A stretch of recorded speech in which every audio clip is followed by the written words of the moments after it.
Hello అండి అందరికీ. అందరూ ఎలా ఉన్నారు? నేనైతే ఆ వినాయకుడి దయ వల్ల చాలా బాగున్నాను. ఈరోజు మనం ఎక్కడికి వెళ్తున్నామో తెలుసా? అదేనండి, బాలాపూర్ గణేష్. హైదరాబాద్లో బాలాపూర్ గణేష్ అంటే తెలియని వాళ్ళు ఎవరుంటారు చెప్పండి? అంటే నేను ఎప్పుడు వెళ్ళలేదులేండి, నేను ఫస్ట్ టైమే వెళ్తున్నాను. యాక్చువల్గా ప్రతిసారి లడ్డు వేలం పాట అప్పుడు టీవీలో లైవ్ చూడడం తప్ప ఎప్పుడు వెళ్ళాలన్నా కుదరలేదన్నమాట. అంటే ఆ రష్ని చూసి, ఆ పబ్లిక్ని చూసి భయమేస్తుంది వెళ్ళాలంటే. అమ్మో వెళ్ళగలమా, అంత లైన్లో ఉండగలమా అన్నట్టు. బట్ ఈసారి డేర్ చేసాము అండ్ ప్లాన్ కూడా చేసామన్నమాట. కొంచెం లేట్ నైట్ వెళ్తే జనాలు తక్కువ ఉంటారు, హ్యాపీగా దేవుణ్ణి చూడొచ్చు, కాసేపు మనము గడిపి రావచ్చు అన్నట్టుగా ప్లాన్ చేసాము. సో మేము అక్కడికి వెళ్ళేసరికి 10:30 అయ్యింది. సో 10:30 అయినా కానీ అక్కడ జనాలు బాగానే ఉన్నారు. మనలాగా ప్లాన్ చేసుకొని వచ్చిన వాళ్ళు అయితే బాగానే ఉన్నారనమాట. సో హైదరాబాద్ అంటే గుర్తొచ్చేది రెండు కదండి వినాయకుడు ఈ సమయంలో. ఒకటి ఖైరతాబాద్ వినాయకుడు, రెండోది బాలాపూర్ గణేష్. ఈ రెండు వినాయకులు మాత్రం అసలు ఎలా అంటే వేలంపాట, లడ్డు వేలంపాటకి ఇక రికార్డ్ అనమాట. సో ఖైరతాబాద్ వినాయకుడిని కూడా నేను చూడలేదు. ఈసారి చూసే ప్రయత్నం అయితే చేస్తాను. హైదరాబాద్లోనే ఉంటాం కానీ చుట్టుపక్కల వెళ్ళడమే కుదరదండి. అసలు ఎక్కడెక్కడి నుంచో వస్తారో మన హైదరాబాద్ చూడడానికి, మనకేమో బయటికి వెళ్ళడానికి బద్ధకాలు కాదు, బిజీ అనమాట.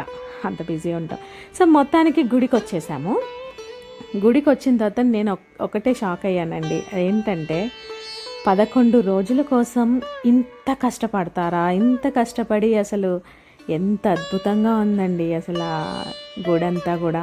నైట్ టైము చూడాల్సిందే, అసలు చూడదగ్గ ప్లేస్ అనిపించింది. సో లేట్గా వెళ్ళాం కాబట్టి కొంచెం జనాలు తక్కువే ఉన్నారు. తక్కువే అంటే ఓకే, పర్లేదన్నమాట. లోపలికి వెళ్ళేసరికి ఎక్కువ జనాలు ఉన్నారు, బట్ ఫ్రీగా అనిపించింది. ఎక్కువగా తోసుకోకుండా అలా ఉండకుండా పర్లేదు అనిపించింది. ఇది నైట్ 10:30 టైం అనమాట. అసలు స్తంభాలు అవన్నీ కూడా డిజైన్ ఎంత బాగుందో అసలు. స్తంభాలపైన లక్ష్మీదేవి రూపం ఉందన్నమాట. ఎంత అందంగా ఉందో. అండ్ ఆ కలర్ అంతా కూడా చాలా యూనిక్గా ఉందన్నమాట. నార్మల్గా ఏదో పెట్టారంటే ఆర్టిఫిషియల్ పెట్టిరు అన్నట్టు కాకుండా చాలా బాగుంది అసలు. చాలా నీట్గా చెక్కారు. అండ్ లైట్ థీమ్ అంతా కూడా బాగుంది. ఈచ్ అండ్ ప్రతి చోట డెకరేషన్ అయితే సూపర్గా ఉంది. ఇక ఫొటోస్ తీసుకోవడానికి అంటారా, జనాలకు సూపర్ అనమాట. ఇక దర్శనం చేసుకున్న తర్వాత ఎక్కడ చూడు సెల్ఫీ స్పాట్సే అనమాట. సో చెకింగ్ చేశారు, సెక్యూరిటీ పర్పస్ బాగానే ఉండింది. ఇక లోపలికి వెళ్ళిన తర్వాత చూస్తే దేవుణ్ణి చూసే జనాల కన్నా దేవుణ్ణి కెమెరాలలో బంధించే జనాలే ఎక్కువ ఉన్నారనమాట.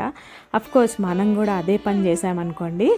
ఎందుకంటే మీకు చూపించాలి కదా, మరి ఆ గణనాథుణ్ణి మీరు కూడా దర్శించుకోవాలి కదా. సో నేను కూడా తప్పు చేయక తప్పలేదన్నమాట. కెమెరాలో మన గణనాథుణ్ణి బంధించాము. ఎందుకంటే 11 days తర్వాత ఎలాగూ తను నిమజ్జనం అయిపోతాడు కదా. సో మన మొబైల్లో ఉంటే ఎప్పటికైనా చూసుకోవచ్చు ఆ గణనాథుని అనేసి. తలపైన సముద్ర మదనం అన్నమాట. సముద్ర మదనం ఉంది. సో ఎవరైనా చూడని వాళ్ళు ఉంటే చూడండి, తప్పకుండా చూడండి. చాలా బాగుంది, మిస్ అవ్వకండి. మళ్ళీ వచ్చే సంవత్సరం మళ్ళీ వస్తారు. సో ఈ రూపాన్ని మాత్రం మిస్ చేసుకోకుండా చూడండి వీలైతే. And thank you for watching అండి. ఈ వీడియో కనుక మీకు నచ్చినట్లయితే ప్లీజ్ ఒక్క చిన్న లైక్ ఇవ్వండి. అండ్ నచ్చితే సబ్స్క్రైబ్ చేసుకోండి. Thank you so much.